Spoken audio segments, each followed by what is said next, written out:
Bridge deck, are we okay to lift the first ice party onto the ice? Deck bridge, you're clear deck. Yeah, okay, Ben. I'm Richard Hollingham. Welcome to the Planet Earth podcast from 80 degrees north. That's 1,000 kilometres from the North Pole.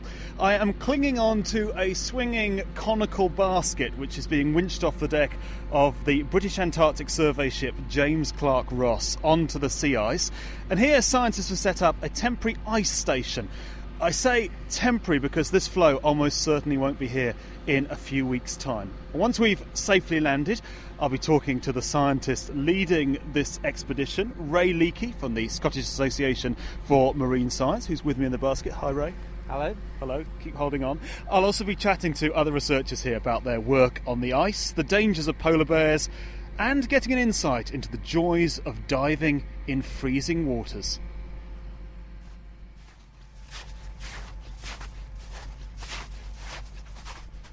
Well, Ray, we've landed on the ice and just walked a few, 100 metres or so from the ship. And you look out across the landscape here, and I can't get enough of it. It's fragmented, interlocking pancakes of ice, really, in a jumble of broken ice where these floes meet. It's very white, it's very cold. But why is this region so important to study? Well, the poles, they do seem desolate, they do seem very remote and out of sight and out of mind to those of us from warmer climates, but they're important for several reasons. Firstly, they're the part of the planet where the heat escapes, where it cools down. It's responsible for keeping the planet nice and cool. Atmosphere, ocean currents bring hot, warm air up here, and which then cools down. So they're important to the sort of global thermostat. They're also important in terms of capturing carbon from the atmosphere as well. As sea ice forms and melts, it pumps carbon dioxide from the atmosphere down into the seabed, where it's locked away for long periods of time. So it's an important part of the carbon cycle. And they are biologically rich areas of the world. We have fisheries up here, we have a whole series of interesting charismatic animals and plants, and it's a habitat for many of the local people as well. So we shouldn't ignore the poles, they're enormously important. Can you give me a sense then of the science you're trying to do here? I mean, where we are on the ice, you've got the ship behind us, sort of locked in the ice floe, and then various sampling stations with experiments drilled through, mostly through the ice. The main concern of our science here is to look at the global carbon cycle and the role the Arctic plays in the global carbon cycle. Now, it does look very desolate here, but really there's a lot happening in terms of gas exchange with the ocean, and it involves both the physics, the chemistry and the biology.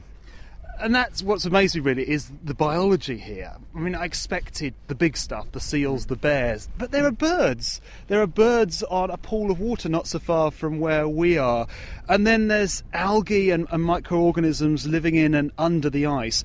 Well, I spoke to Helen Atkinson from the British Antarctic Survey as she collected brine. We've just pulled a large section of sea ice out of a hole that we're making in order for the divers to get through the ice. What I'm trying to do is sample the brine that runs through the sea ice in a network of brine channels, as I'm interested in the emission of iodine compounds by sea ice algae. So we've just dug this hole in the sea ice, pulled out a big section of the ice and put it into a bucket, all very high tech, and now the brine is draining from the ice. The brine's really porous, it's really warm, so all the brine is draining from the ice. I'll collect it and then measure the emission of compounds by the phytoplankton in it.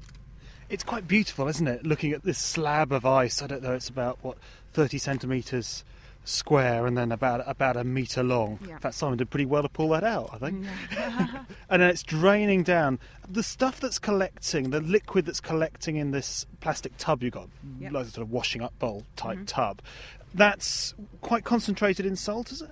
It's more concentrated than seawater, but at the moment, because the ice is melting, the brine in the brine channels is becoming more diluted. So the salinity of this is about 35 parts per thousand, which is about typical of seawater, but it's much more salty than the ice. And there are things living in there, are there? Yes, there are small photosynthetic organisms called diatoms. If you look at that piece of ice over there, you can see the brown layer at the bottom, and that's due to the phytoplankton that live in the brine channels. So this is really quite an ecosystem here. Even though apparently on the top it's just completely barren wilderness, there is quite a lot of life under it. Yes, it is. In fact, the phytoplankton that live in the brine channels are right at the bottom of the food chain. So the phytoplankton get eaten by the krill, and then the krill get eaten by the walrus or the seals, and then the seals get eaten by the polar bears. So it all forms part of the food chain. Why are you collecting this brine that's draining down through this ice as we're talking? There is a high concentration of iodine monoxide, IO, measured above the sea ice of the Southern Ocean, whereas we don't see as much IO above the sea ice in the Arctic. So the theory goes that the phytoplankton that live in sea ice emit these iodine compounds. They work their way up through the ice, get released from the surface. Once the iodine compounds are in the atmosphere, they get broken down by the sun's radiation. They then react with ozone to form IO. So the whole reason for doing studies like this is to understand the mechanisms that deplete ozone in the atmosphere. So really, this is where it comes from in the first place. That's Yes, what you're it looking is. at. Yes, this is the source of the iodine compounds. Well, Ray, microorganisms, they're really your thing, aren't they? Yes, we're all used to big animals and plants, and they're very charismatic. They have interesting behaviours, whether it be a polar bear, a seal, or indeed ourselves. But really, the planet is run, it's driven by microorganisms. They're the things that really count. They're the things that transport energy. They're the things that transport carbon and nitrogen and nutrients. They really provide all our ecosystem services, and there are billions of them.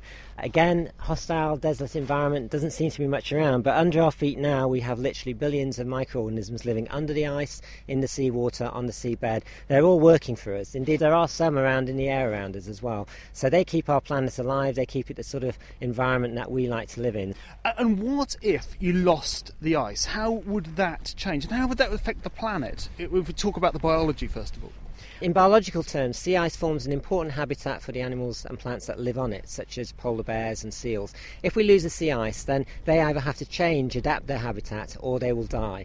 The sea ice also forms a lid on the ocean. Whilst it's here during the winter, it shuts out light. The small microbial plants in the sea, the phytoplankton, they need light in order to grow. Now, in the summer, when the ice retreats, those plants can start growing. And of course, as we lose more ice from the Arctic, then you get in greater expanses of open water, and that potentially can lead to greater microbial plant growth, greater growth of these phytoplankton. However, it's not quite as simple as that, because the place and the time of microbial growth is particularly important. If you get the timing wrong, then the sort of microbes you get growing may not be quite the type that some of the organisms are used to. You could draw the analogy with weeds. If you plant your garden at the wrong time, weeds come along. So you'll get other types of microbes, and the animals that then live on them, they are not around at the right time. I suppose worst case scenario, we lose the ice entirely in summer. Then effectively, if you look at the globe, the oceans are joined up. What impact would that have? Yes, at the moment the sea ice does tend to form a sort of barrier between both the Pacific Ocean and the Atlantic Ocean. It doesn't stop all currents passing between the two oceans, but it does tend to sort of, in a sense, settle the oceanography. It tends to prevent things passing across. We've now seen reductions in summer sea ice in 2007, 2008, 2009. We've also seen various organisms cross from the Pacific over to the Atlantic. These have included a small diatom. The first time it's been observed over in the Atlantic. It's come from the Pacific, and it's the first time for 800,000 years. We also recently saw a whale appear in the Mediterranean, which we think came from the Pacific. Now, these events are somewhat unusual, and they really indicate that we're seeing a greater flow of ocean currents and organisms between the ocean basins. We can't talk about the biology of this place without mentioning polar bears. We've seen several from the ship. I can't remember, I've lost count a little bit now, including one that was gnawing on the mooring ropes at one point. And they're beautiful animals, aren't they? You see them coming up to the ship, and they're not white. That surprised me. They're almost magnolia in colour, and they sort of ripple across the landscape. But you're not a big fan. They are beautiful creatures, but they are also a bit of a nuisance when we're working out here. As soon as a polar bear appears, we have to clear the ice of people.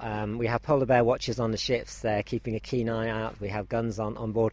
But the last thing we want to do is lose any of our scientists to a polar bear. Losing the instruments is bad enough. They will come and they'll sniff around and they'll poke around their noses and things. They're great to look at, but when you're trying to do serious science on the ice, they are a bit of a nuisance. It is their home, though. We can't really complain. We're intruding on their home, and they have every right to be here.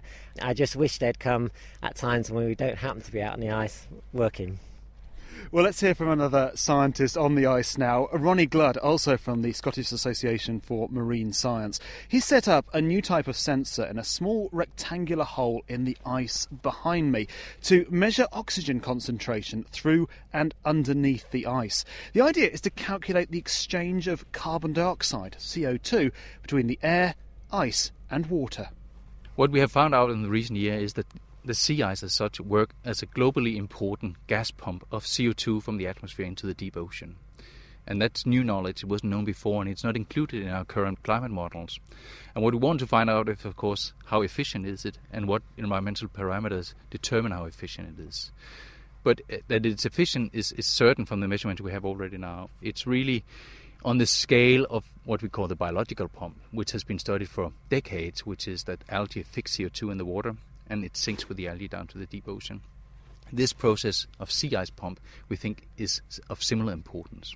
If we relate this to global warming, the ice has then got two roles. One, to reflect the sunlight back off. Mm-hmm. And another, because of the ice, more carbon dioxide is getting absorbed. More carbon dioxide is leaving the atmosphere. Yeah. The ice extent is a prime regulator of how much CO2 is taken up by the deep ocean ultimately. It's not a lid on the ocean that sort of hinder exchange of CO2. It's actually a pump that's driving CO2 from the atmosphere into the deep ocean. So that's one central role. And with the receding ice cover, less and less ice in the Arctic, that pump is gradually being shut down. And that means that the amount of CO2 accumulation in the atmosphere is probably going to increase as the sea ice is retreating.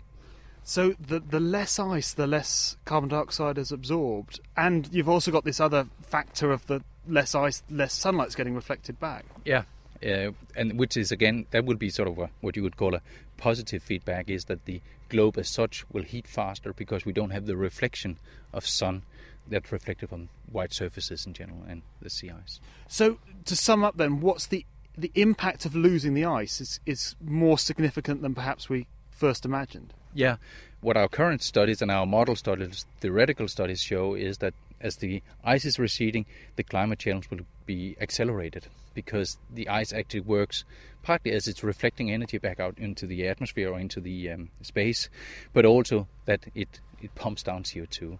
And if you take these two things out of the equation, we expect that the heating will accelerate. Just for you, though, personally, working in this sort of environment, and you've done a lot of polar science, it's pretty incredible, isn't it? It's gorgeous. It's beautiful to be up here, and it's a special job, and I certainly don't complain about that this is a part of my job. Ronnie Gludd. Well, Ray, it does strike me there are a lot of processes here, biological, physical processes that you don't really understand. Yes, Ronnie's described one process. There are many others. We have physicists here who are measuring the ocean currents beneath us. We have people looking at gases of different types in sea ice. We've got, of course, people like myself looking at the microbiology. It all forms a sort of tapestry, a whole jigsaw of interlocking pieces, all affecting each other. And in a sense, we need a sort of systems approach to bring these aspects together and understand them as a whole. So each particular package of science is an individual part, but it really forms part of a greater whole. And in an expedition like this, we're trying, at least in this particular time and place, to understand that the primary factors which are at play in this particular part of the ocean. Well, many of the experiments here use instruments to investigate what's going on under the ice, but there's only so much you can do with machines. Go.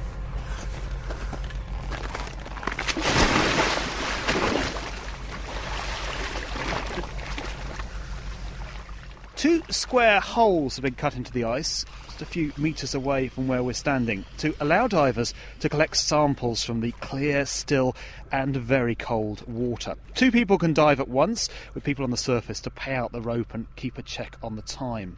I spoke to Heiko Moosen from the University of Glasgow after he emerged from his 30-minute dive. As I went in, my whole face was just burning because it was so cold. And then I got used to it, so I was trying to catch algae with Tesco food bags, which have a Ziploc. It's really hard because as you breathe out, the bubbles travel along the bottom of the ice and disturb the algae, and every move you make disturbs the algae, so you really try and sort of hold your breath and then slowly slip the bag over the algae. I've learned a couple of things.